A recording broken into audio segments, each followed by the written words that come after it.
Ok, bonsoir et merci à tous. Merci d'être présents pour cette petite rencontre littéraire avec Lionel Trouillot et Marie-Bénédicte Loz. Alors, je présente rapidement nos invités. Alors, Marie-Bénédicte Loz est écrivaine. Elle a vécu en Haïti pendant la période Pays Loc. En fait, les nouvelles qu'on va parler de ce soir, les nouvelles du Pays Loc. Et elle a participé à l'atelier jeudi soir, animé par Lionel Trouillot. Elle a participé également à la revue du même nom. Alors en 2019, elle a publié Cité perdue en collaboration, il me semble, avec Lionel Trouillot également. Donc elle est co-autrice, on va dire, de ce recueil de nouvelles sur les événements du Pays Loc. Alors ensuite, il y a Lionel Trouillot. Bon voilà. Lionel Trouillot est poète et romancier. Elle a publié plusieurs ouvrages, des recueils, des romans et également des essais. Et voilà, il est également co-auteur de ce recueil de nouvelles. Alors, la première question que j'ai envie de poser à nos invités avant d'entrer dans le vif du sujet, est-ce que vous pouvez nous rappeler, pour ceux qui n'ont pas suivi cette actualité en Haïti, qu'est-ce qu'il y a, en fait, pour vous, qu'est-ce qui vous a marqué dans ce mouvement?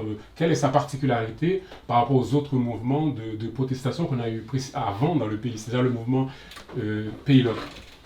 Bon, déjà, on n'avait jamais rien eu d'aussi massif. Massif et spontané. Il ne faut pas oublier que c'est messieurs et dames du PHTK, dans l'une de ces versions, dans la version Jovenel Moïse, avait décidé d'augmenter soudainement les prix des produits pétroliers. Ils avaient profité du match entre la Belgique et le Brésil, je crois, pour annoncer cette hausse des prix. Or, d'Even Bayo, le Brésil avait perdu. Et ce qui avait déjà rendu les gens assez énervés.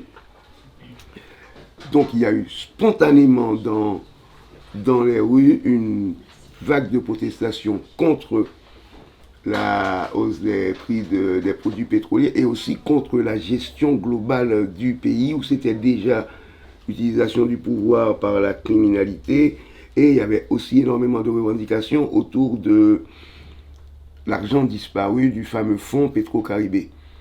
Donc quand tout cela s'est vite transformé en brasier et le peuple a pris possession des rues.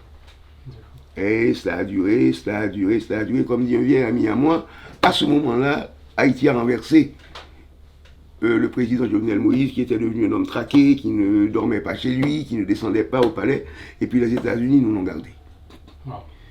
Donc le côté déceptif du Pays Loc vient surtout de l'intervention des puissances étrangères, en particulier les États-Unis avec la France et l'Union européenne comme suivistes. Alors, Marie-Bénédicte. Bon, moi j'ai vécu en Haïti entre 2014 et 2020, donc j'ai pas connu les mouvements précédents celui-là, mais ce qui m'a profondément marqué, c'est que en étant en Haïti pendant cette période, et quand les événements ont commencé, c'est d'avoir l'impression au fil des mois qu'on avait atteint le pire et qu'en fait il y avait toujours un pire qui venait et qu'on ne voyait pas venir et vraiment de dire mais on n'arrive pas à s'en sortir, il y a toujours un pire, on croit qu'on est allé jusqu'au bout et que bon voilà là il n'y a plus de pire possible mais non il y en a encore un. Et ça c'était vraiment très très dur à vivre et ça continue aujourd'hui. Alors effectivement, Lionel Trouillot a dit dans la préface de ce livre que effectivement, en fait, ces nouvelles, c'est pour sortir du silence, en fait, sortir de l'oubli, cet oubli dans lequel on a voulu enfermer, et d'après lui, on va dire, ces événements-là. Alors, moi, la question que j'ai envie de... C'est pas d'après moi. Écoutez, le mois dernier, 200 personnes ont été tuées par balle à Port-au-Prince. Qui est au courant? Qui est au courant en dehors d'Haïti? Toutes les institutions de contrôle de l'État haïtien n'existent plus, elles sont dysfonctionnelles. Qui est au courant? Il y a un vrai silence, ce n'est pas une affaire d'opinion, ce n'est pas l'opinion de Lionel Trouillot, il y a un silence réel sur ce qui se passe en Haïti. Et je reviens à l'origine de ce silence. Ce silence est entretenu par les représentants des pays dits amis d'Haïti, et en particulier des puissances occidentales en Haïti, qui ne témoignent pas de ce qui se passe en Haïti, de ce qui s'est passé déjà du vivant de Jovenel Moïse et de ce qui se passe après sa mort. Donc c'est pas mon opinion, il y a un vrai silence sur ce qui se passe en Haïti. Alors effectivement, quand on lit, on va dire dans les journaux français, je veux dire les grands quotidiens par exemple, effectivement, on a l'impression qu'il y a une lecture biaisée. Par exemple, on ne parle pas suffisamment assez des vraies revendications populaires. Je me suis dit, est-ce que c'est pas par manque de recul ou vraiment, vous pensez vraiment qu'il y a une volonté vraiment de taire ces mouvements-là? Pourquoi je pense qu'il y a un racisme qui ne sait pas son nom et qui se manifeste de différentes façons. Je crois que pour l'Occident chrétien blanc capitaliste, Haïti, c'est pas un pays, c'est une nation, c'est un troupeau. Même quand il y a parfois chez quelques-uns la volonté d'aider, ce n'est jamais aider un pays avec des contradictions comme tous les pays du monde, avec des formes d'opposition politique, dans des points de vue politiques différents. C'est comme s'il s'agissait, si c'était agi d'un ensemble de nègres, de noirs. Pourquoi vous ne faites pas la paix? Je vous donne un exemple que j'ai vécu au Festival Étonnant Voyageur d'où je reviens. Mon ami Emily Prophète, c'est 30 ans d'amitié avec Emily, a choisi d'être ministre de ce gouvernement. Donc il y a entre elle et moi une querelle politique très claire. Je la croise à Étonnant Voyageur, on nous propose d'avoir un débat ensemble. Je dis, je ne vais pas débattre avec la ministre d'un gouvernement que je considère comme un gouvernement criminel. On se croise donc. Émilie me dit, puis-je t'embrasser? On est amis depuis longtemps. Je dis, écoute, je n'ai pas de querelle personnelle avec toi, j'ai une querelle politique. Et il y avait un blanc, excusez-moi, sorte de journaliste blanc au visage un peu paumé, qui dit, de toute manière, c'est la culture. Vous n'avez pas à avoir des querelles politiques. Je lui dis, merde monsieur, de quoi vous mêlez-vous d'abord? Ensuite, est-ce qu'il n'y a pas de querelle politique entre Mélenchon et Macron? Pour lui, c'est ça, c'est une bande de nègres, faites la paix. Quand je rencontre les ambassadeurs, parmi lesquels le vôtre, pourquoi est-ce que vous ne faites pas la paix? Pourquoi est-ce que vous ne vous entendez pas? Bon, j'aimerais bien qu'on dise aux gens de s'entendre. Pendant la Deuxième Guerre mondiale, lorsque vous aviez ici des occupants et des collaborateurs, des résistants. Personne n'a dit aux résistants, mais allez donc faire la bise aux collaborateurs. C'est ça. Il faut reconnaître à Haïti, il faut reconnaître à ce pays le droit de décider de lui-même à partir de visions politiques différentes, les unes traditionnelles qui sont dans le mépris du populaire, les autres plus progressistes. Et je crois que c'est ce conflit-là qui existe actuellement en Haïti et qu'on refuse d'admettre. Combien d'ambassadeurs m'ont dit « Ah, monsieur Trudeau, essayez donc de leur dire de s'entendre. » C'est ça, c'est ce que j'appelle une forme de racisme, qui n'est pas forcément pensé. Quand on parle d'Haïti, qu'est-ce qu'on dit? On dit pays de chaos. Or, ce qu'on appelle le chaos est politiquement organisé. On dit pays de pauvreté. C'est vrai qu'il y a de la pauvreté, mais c'est un pays dans lequel c'est un truisme. Les riches ne sont pas pauvres. C'est-à-dire Haïti, c'est un pays qui fonctionne de sorte que les conditions de production de la pauvreté soient les conditions de production de la richesse. La presse occidentale ne dit pas cela. Elle ne dit pas cela, peut-être parce que les informations ne lui parviennent pas, peut-être aussi parce qu'il y a un impensable.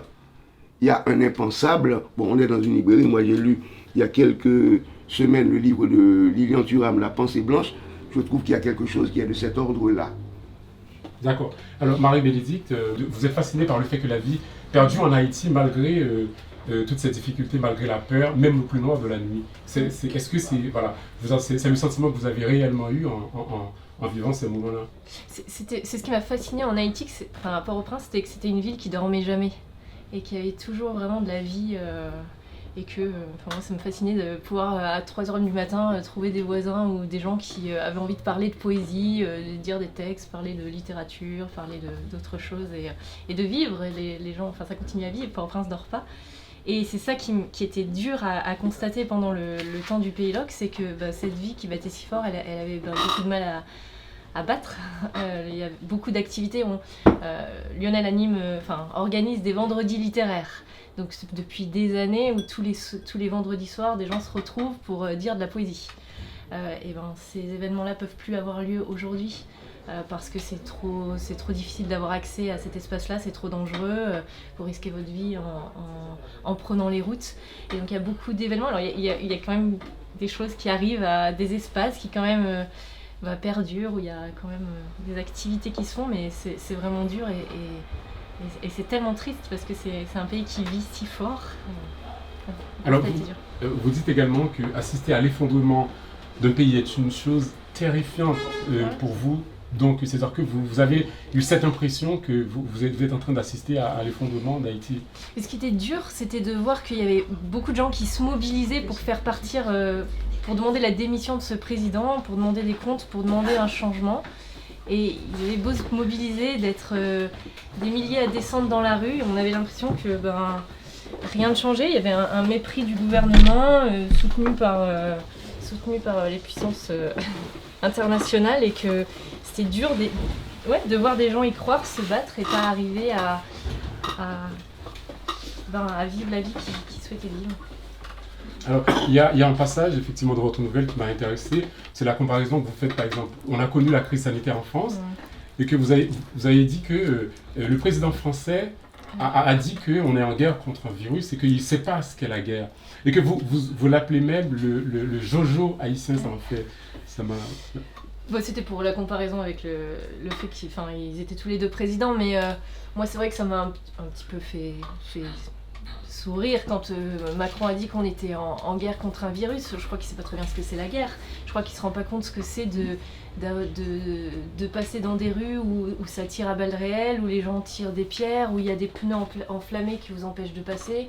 Vous êtes obligé de passer quand même parce que il faut à un moment donné aller acheter à manger ou aller acheter de l'eau. Vous risquez votre vie dans ce pays. Le nombre d'amis, je parlais encore avec un ami très proche hier, on a kidnappé 2 de ses proches. Les gens demandent des rançons délirantes, on kidnappe même la marchande de mangue, on avait kidnappé une marchande de saucisses. La vie devient... je veux dire... la vie est impossible, quoi.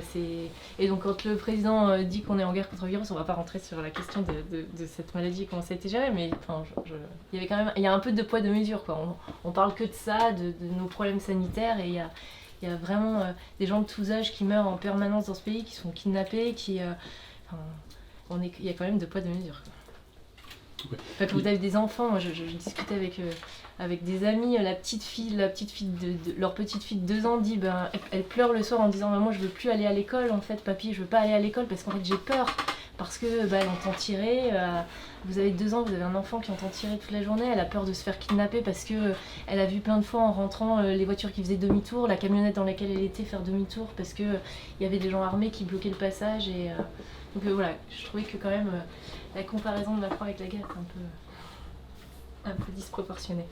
C'est vrai, il y a effectivement, on sent cette peur quand on lit, par exemple, il y a un passage où Lionel écrit, ou vous, je pense, la peur est aujourd'hui la chose la plus présente dans nos vies, si présente qu'il arrive qu'on ne voit et n'entende qu'elle, sur les visages, dans les voix, dans le silence, entre les rafales. Donc c'est vrai, comment on survit à...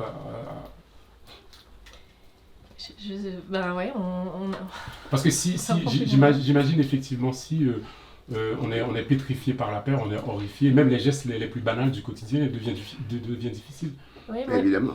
Moi j'ai entendu des gens, vraiment, j'ai vu des gens qui vraiment avoir du mal à faire face à cette période, et des gens qui aiment leur pays, qui ont juste envie d'être dans leur pays, de pouvoir vivre, qui à ce moment-là pouvaient considérer, dire mais nous on veut partir parce qu'en fait c'est juste intenable.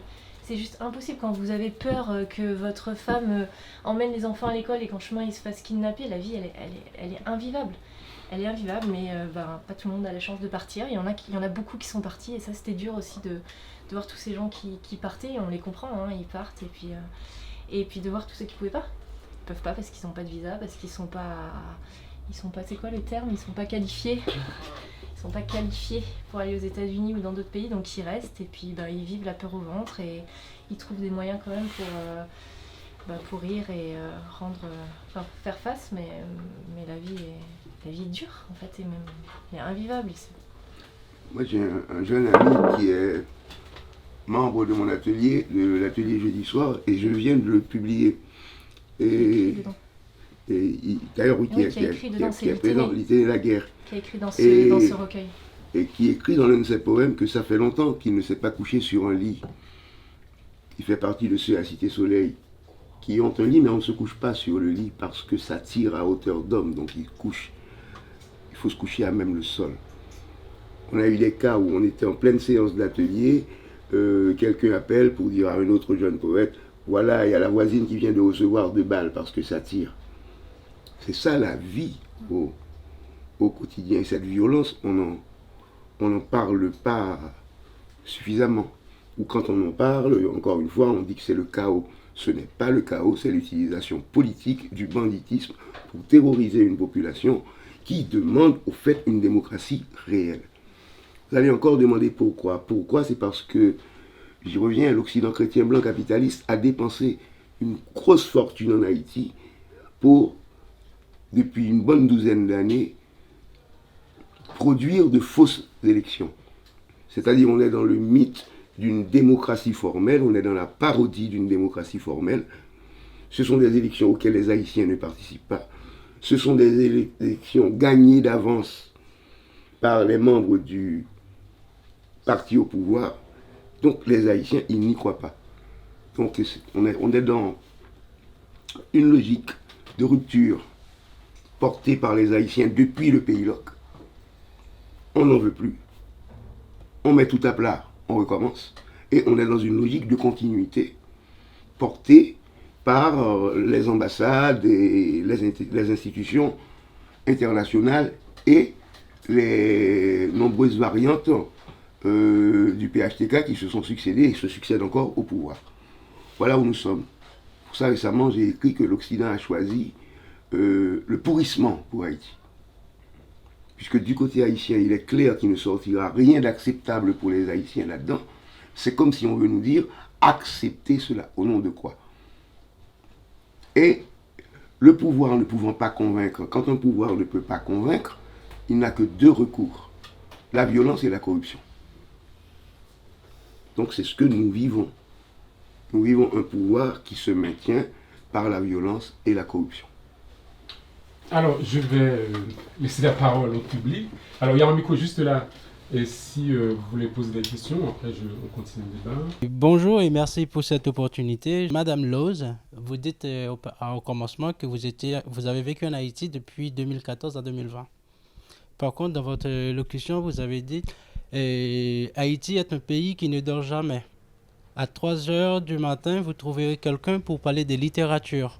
Moi, ma question à vous, c'est bien de quel Haïti que vous parlez?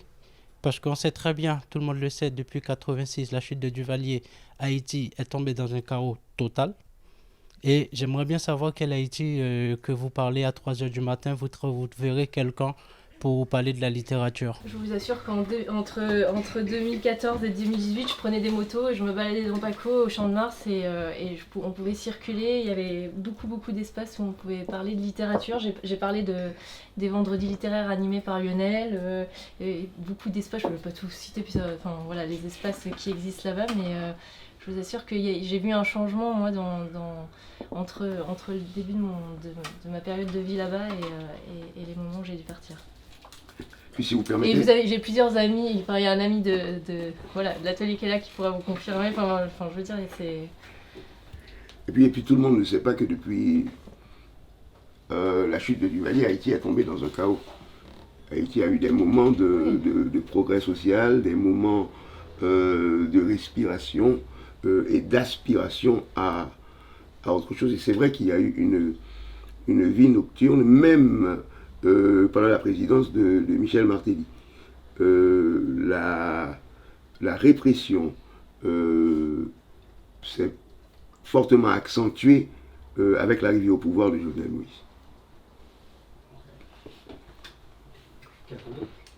Parce que j'ai une autre question pour vous, monsieur. Ben allez-y. Bien, et une autre question, 6-7 juillet, je crois, c'était 2021, je crois, Pays Loc, c'était bien ça. Bien, au avant. Alors, le but c'était à cause d'une augmentation de prix, le produit pétrolier, et c'était bien ça le but du Pays Loc. Non, c'est pas que ça, c'est avant. Oui, c'est 2019. C'est 2019, c'est avant. C'est 2019. C'est avant. Il y a le mouvement des 2018 même. 2018 2018 même. Ouais. 2018. Vraiment 2018. Écoutez,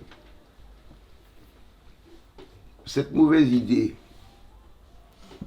d'augmenter les prix, si vous voulez, c'est l'incident qui a permis cet éclatement. Mais il y avait déjà de fortes revendications pour juger les auteurs des crimes de sang et pour juger les auteurs des dilapidations autour du fonds Petro-Caribé. C'était des revendications extrêmement présentes, sur lesquelles sont venues se poser toutes les revendications à caractère spontané. C'était le ras-le-bol. Les gens en avaient marre. Ils voulaient, et tous les discours revendicatifs, les discours élaborés, les discours spontanés, tout cela s'est un peu fédéré. C'est ce qui vous a donné le Pays LOC.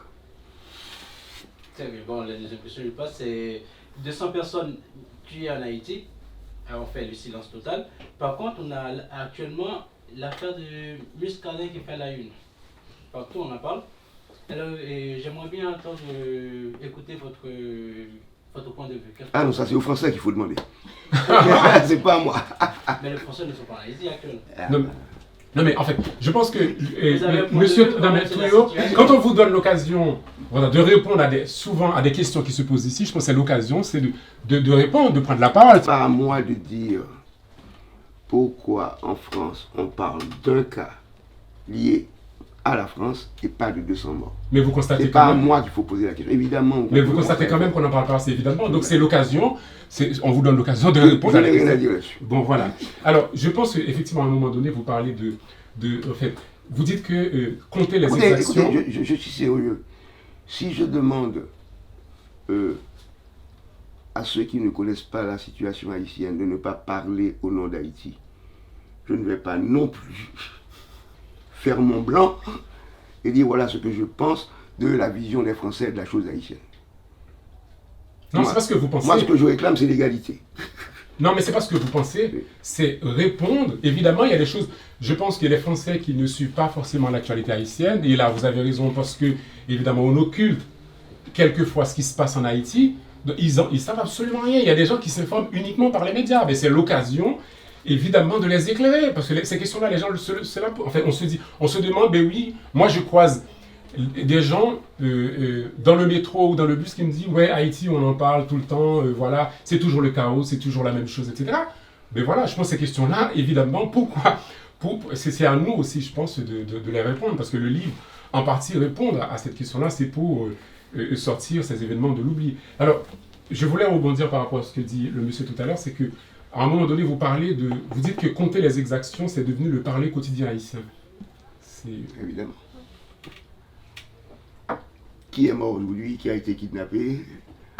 Où est-ce que ça se passe? Est-ce que ça se passe au Bel Air? Est-ce que ça se passe à la plaine du Cul-de-Sac? Est-ce que ça se passe à Fontamara? C'est ça la vie. C'est ça la vie.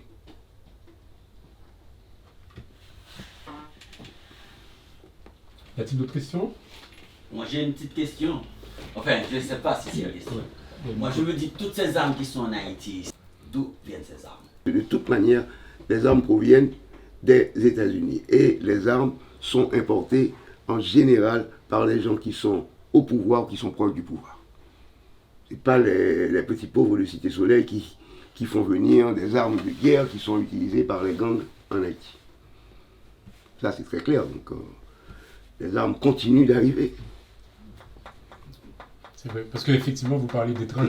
Et comment imaginer si on connaît un peu la réalité haïtienne, qu'un cortège d'une quinzaine de véhicules entre tranquillement dans la rue où réside le président de la République et que les gens abattent tranquillement le président de la République sans qu'il y ait un coup de feu tiré pour le défendre et que ces gens s'en aillent.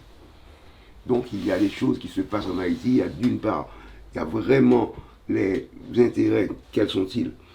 Mais les choses qui se passent et dont les puissances occidentales sont au courant, et il y a tout un ensemble de réseaux mafieux mis en place par le pouvoir lui-même qui s'est fait un peu le coup du scorpion. Et donc, et tout cela, c'est loin au-dessus de nos têtes. Loin au-dessus de nos têtes de simples citoyens, victimes, et de ce côté-là, pas du tout acteurs de cette situation. Tu veux que vous parlez d'étranges synonymes C'est-à-dire gang, police, gouvernement.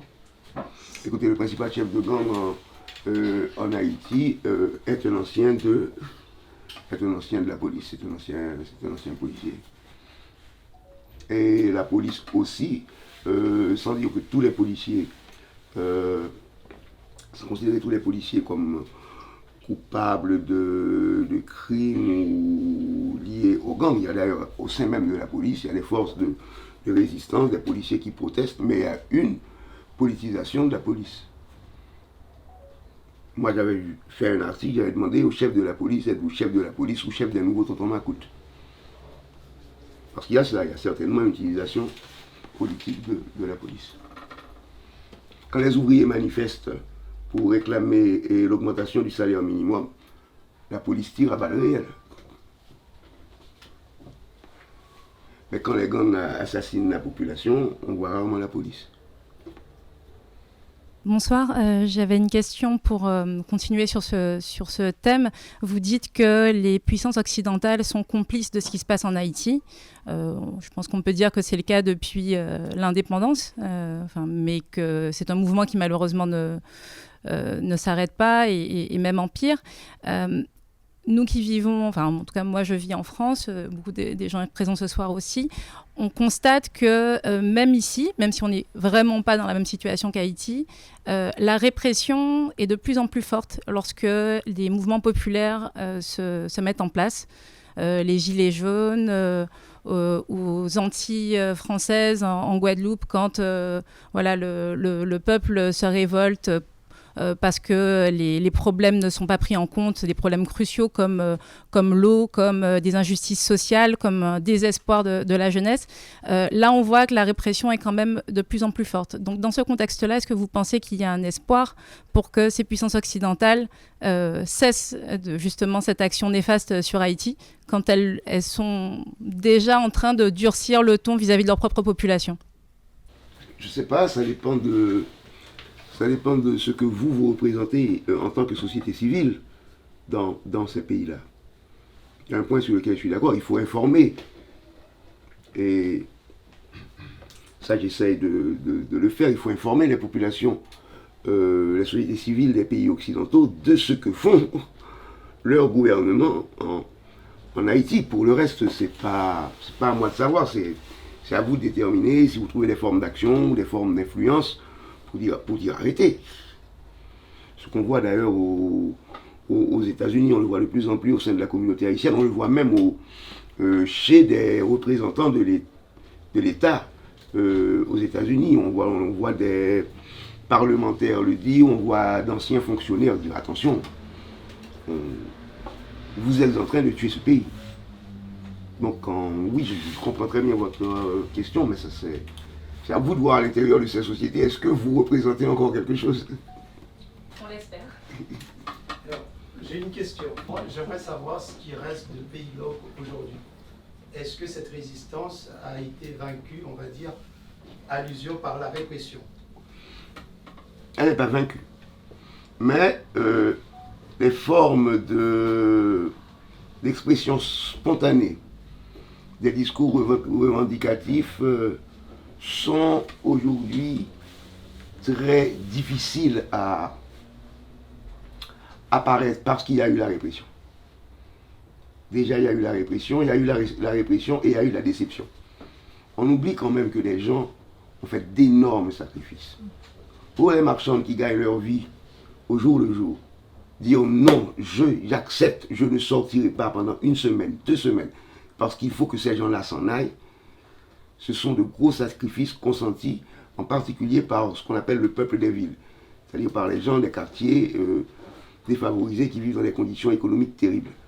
Ces gens-là, ils sont vraiment allés très loin dans le sacrifice. Et après, il en résulte la répression et la déception. Donc aujourd'hui, certainement, ces formes d'expression spontanée, elles sont moins évidentes, mais ce n'est pas mort pour autant. Ce n'est pas mort pour autant. On doit dire qu'il y a beaucoup de groupes politiques qui se sont formés dans les quartiers populaires et qui, eux, sont soumis à la répression, mais ils existent quand même. Est-ce qu'il est possible d'avoir une vision positive dans l'avenir? Est-ce que toi, Lionel, tu peux nous parler, par exemple, du groupe Montana, de ce qui se passe? Parce qu'il y a forcément un espoir. Je sais qu'il y a eu un livre d'un Américain qui parlait de la fin d'Haïti, la fin physique même. Hein. Donc, quelles sont les données positives actuellement? Moi, j'ai vécu 4 ans en Haïti, comme tu sais, et on a vécu 4 années heureuses. Et donc, moi, je voudrais bien que, de nouveau, il y ait ces années heureuses. Il y a beaucoup d'éléments positifs. D'abord, il y a une sorte de... Pas une sorte. Il y a quand même eu un long processus de rencontres, de discussions entre société civile et formation politique qui a conduit à ce qu'on a appelé l'accord du Montana. Et je crois que s'il n'y avait pas ce fond raciste, les représentants des puissances occidentales, ils auraient quand même dit, tous ces gens-là, l'église catholique, les églises protestantes, les vaudouisans, les associations d'enseignants, même quelques associations patronales, même si ces gens-là, Haïti, ce n'est pas leur pays, c'est leur commerce. Des associations paysannes, des syndicats, c'est un vaste monde qui s'est réuni autour de cet accord du Montana. Ça a pris énormément de temps. Ça a pris 1 an de rencontres, de négociations, de discussions, avec des propositions de sortie. Donc on ne peut pas dire qu'il n'y a pas de volonté de regroupement en Haïti. C'est totalement faux. Dans les conditions difficiles, moi je n'ai pas travaillé personnellement sur cet accord, mais j'ai été témoin de l'évolution de la chose. On ne peut pas dire que cela ne représente pas Haïti. On est gouverné par un Premier ministre qui a été nommé par un tweet de l'ambassade des États-Unis. Ça, c'est une chose qu'on oublie. Autre élément positif, il y a de la part des jeunes énormément de tentatives de se regrouper. Et un processus de radicalisation dans le bon sens du terme qui est intéressant. C'est-à-dire, il n'y a pas d'attentisme de leur part, ils essaient de penser leurs conditions. Et puisqu'on est quand même dans un lieu où on parle de littérature, il y a aussi une éclosion de textes littéraires de haute qualité littéraire tout en étant profondément ancrés dans le réel. J'ai dit récemment, je ne sais pas pourquoi ça semble avoir fâché des gens, que la grande zone de vitalité de la littérature haïtienne, je le redis encore ce soir, c'est la littérature d'expression créole, en particulier la poésie.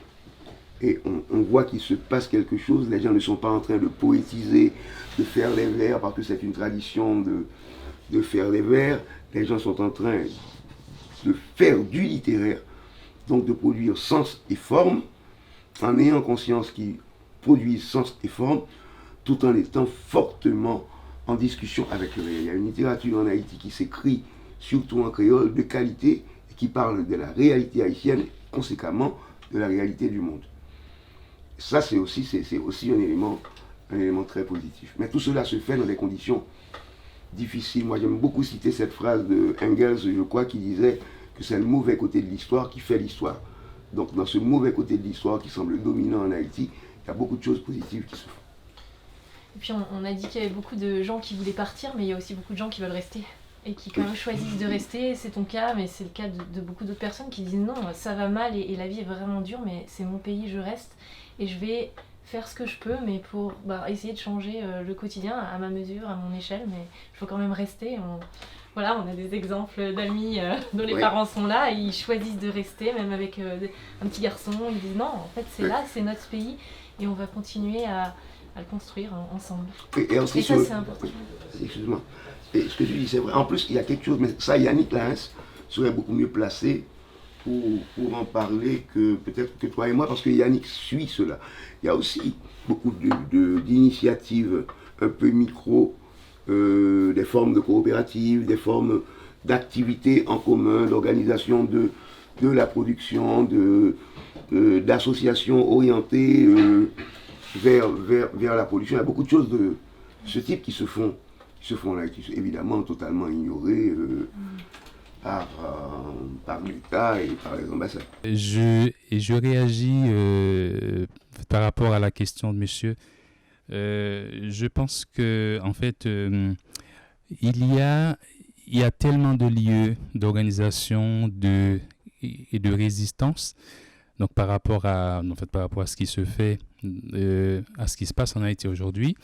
Donc bon, il y a plein de choses qui ont été dites sur les vraies raisons de la situation actuelle d'Haïti. En fait, j'ai envie de dire que il y a beaucoup de formes de résistance, que ce soit du côté des jeunes, que ce soit du côté des artistes, et que ce soit du côté des intellectuels. Et moi, j'ai été en Haïti, par exemple, je peux témoigner de pays-là que l'idée de, justement, d'inscrire ça dans l'imaginaire du peuple haïtien, à savoir de faire un livre autour de cet événement, et donc mérite justement de saluer cette initiative, ce travail est mené auxquels ont participé les différents autrices et auteurs.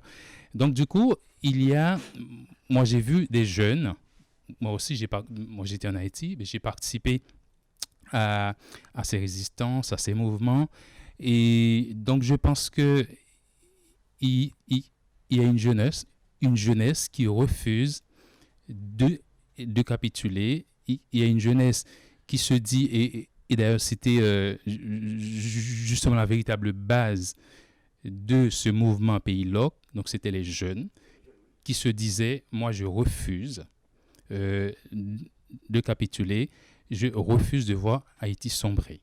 Et donc du coup, et ces jeunes-là existent encore, il y a cette forme de peur. Donc pour dire, par rapport à une question qui a été posée, il n'y a pas de lassitude du côté de ces jeunes. Donc du coup, en fait, l'étranger, l'Occident, fait on s'en... Donc voilà, et donc on peut toujours se dire, il y a une lassitude. Non, mais en fait, les jeunes, les intellectuels, les artistes des différentes disciplines, ils ne se lassent pas, ils continuent de se battre, et je pense que ce pays va continuer d'exister. Donc ce pays, justement, a existé en 1803, en 1804, et ce pays possède encore des vertus pour continuer d'exister. Il y a beaucoup de choses qui se passent dans les provinces.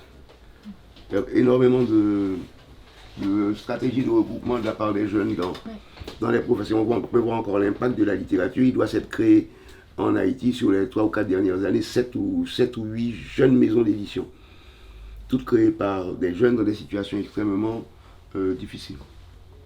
Ouais, vous voulez ajouter ?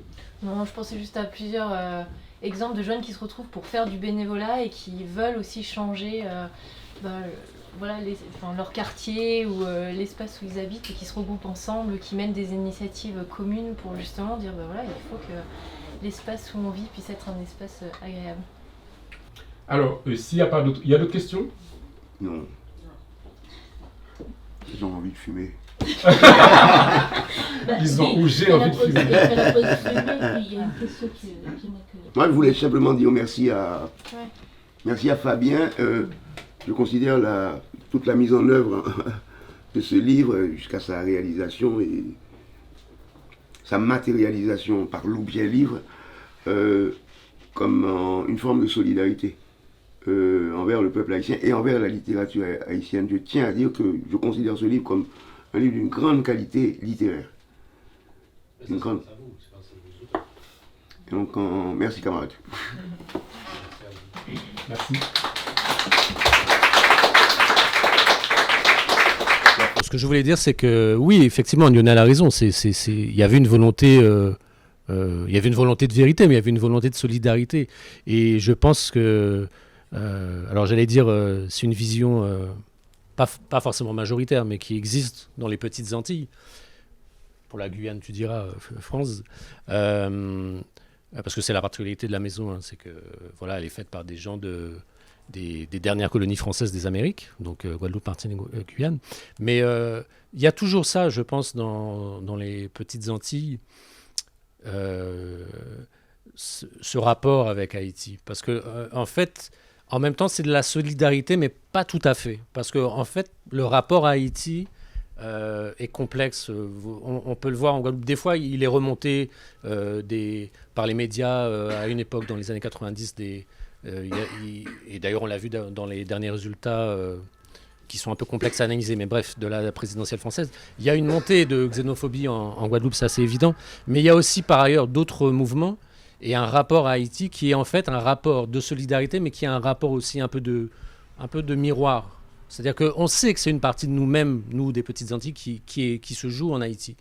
Ça se voit d'abord dans les arguments qui sont faits aux velléités de... Je n'irai pas jusqu'à l'indépendance, mais même des gens qui veulent l'autonomie, c'est de toujours opposer l'actualité haïtienne pour leur dire, vous voulez... Bien sûr, c'est le contre-exemple qui est asséné.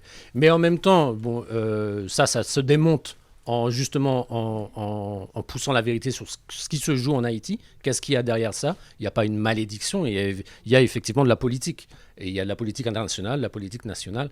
Et c'est pour ça qu'on était heureux que ce livre se fasse. Mais c'est juste que c'est la solidarité et un peu plus que ça. Parce que moi, j'oublie pas non plus pour venir sur ça que alors je me souviens pas, il y a eu beaucoup de constitutions en Haïti, mais en tout cas tout au long du 19e siècle, je sais pas qui n'est pas d'Haïti ici, mais vient du Nouveau Monde. Haïti, c'est la patrie des Africains du Nouveau Monde et de leurs descendants. C'est-à-dire tout le monde pouvait avoir la nationalité haïtienne à partir du moment où il arrivait à s'échapper de l'esclavage, de l'enfer esclavagiste. Voilà, c'était juste pour... Merci. Bon, merci d'être venu, d'avoir participé à cet échange littéraire avec Lionel Trouillot et Marie-Bénédicte Loz.